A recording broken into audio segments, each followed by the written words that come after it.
Bonsoir à tous, soyez les bienvenus dans ce journal. À la une de l'actualité, c'est le remaniement ministériel qui a eu lieu hier soir. Le point complet dans ce journal. Le tireur du Libé a été condamné à 25 ans de prison, éclairage à venir. Un attentat a eu lieu hier soir en Égypte, plus d'informations à suivre. On parlera aussi du chômage et de la croissance, et puis il y aura la bourse, le chiffre de la semaine, et on fera le point sur le temps avec Romain.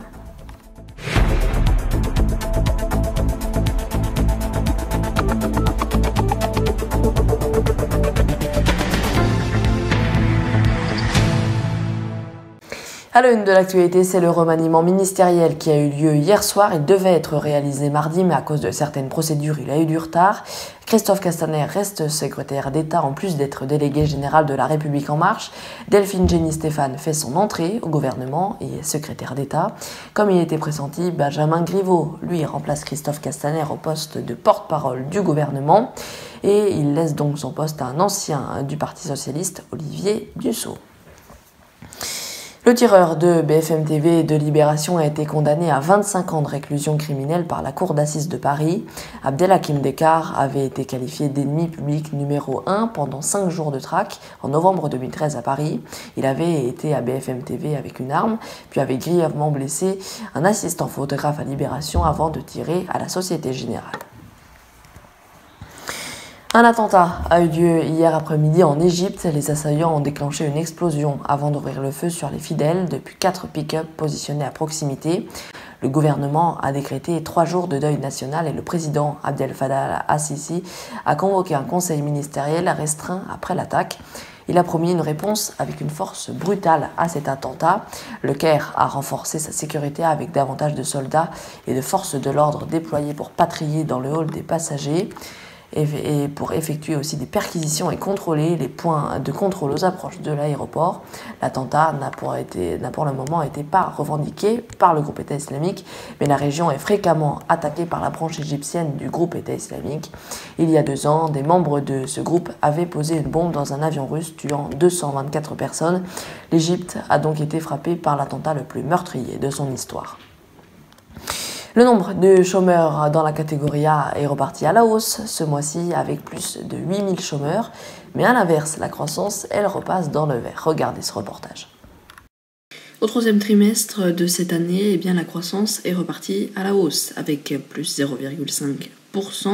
Vous le voyez sur ce graphisme, au trimestre 1, elle était de 0,5%. Au trimestre 2, elle a augmenté de 0,6%. Au 3, donc 0,5%. Il nous manque encore le relevé du trimestre 4 et donc en 2017, elle devrait atteindre 1,8%. Les indicateurs repassent au vert 1 à 1, la consommation, l'investissement. Il reste encore un point noir, celui du commerce extérieur. En bref, un incident avec plusieurs coups de feu en début de soirée a eu lieu hier soir à Oxford Street, à Londres, mais aucune trace de coups de feu ont été recensés. L'incident avait au début été pris pour une attaque terroriste et la station de métro avait été fermée. Mercredi soir, Anne Hidalgo, la maire de Paris, a appuyé comme tous les ans sur le bouton qui a permis de faire fonctionner plus d'1 million d'ampoules LED sur la plus belle avenue du monde, les Champs-Élysées. Cela va servir pour les décorations de Noël. Ils seront éclairés de 17h à 2h du matin pendant 7 semaines.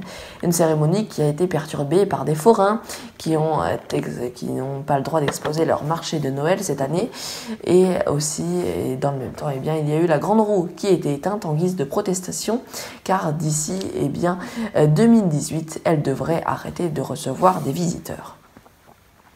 On jette un coup d'œil au CAC 40 qui est en hausse de quasiment 11%. On termine avec ce chiffre de la semaine et c'est 24, ce qui correspond au nombre de buts marqués par le PSG en Ligue des Champions en seulement 5 journées. C'est du jamais vu en Ligue des Champions. Le PSG qui a écrasé le Celtic Glasgow 7-1 en Ligue des Champions cette semaine. Et au niveau de la Ligue 1, ce soir à 20h, vous pourrez retrouver Dijon-Toulouse, 3 Angers, Montpellier jouera contre le LOSC, Metz affrontera Amiens et puis Caen jouera contre Bordeaux. Et puis dimanche à 15h, il y aura Nice, OL, à 17h, OM Guingamp et le choc en clôture de cette 14e journée. Monaco jouera contre le leader de cette Ligue 1, le Paris Saint-Germain. C'est l'heure de faire le point sur le temps et c'est avec Romain.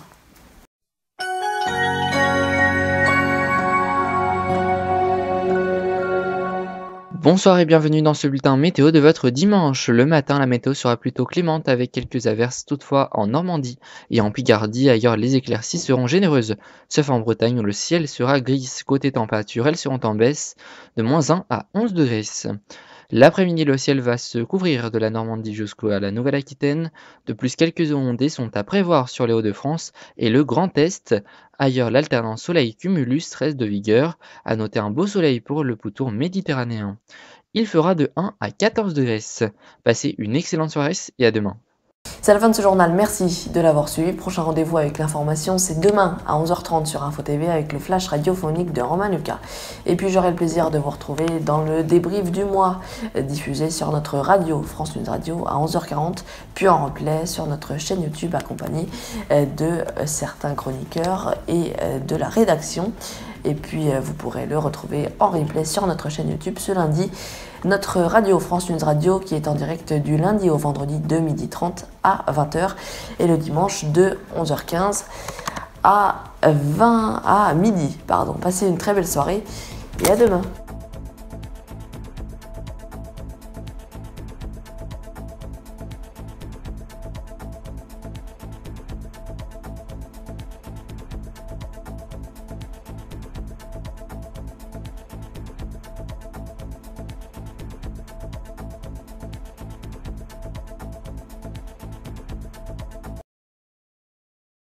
Je vous donne rendez-vous demain à 11h40 après le flash d'information sur France News Radio pour le débrief du mois aux côtés de Léandre Patron.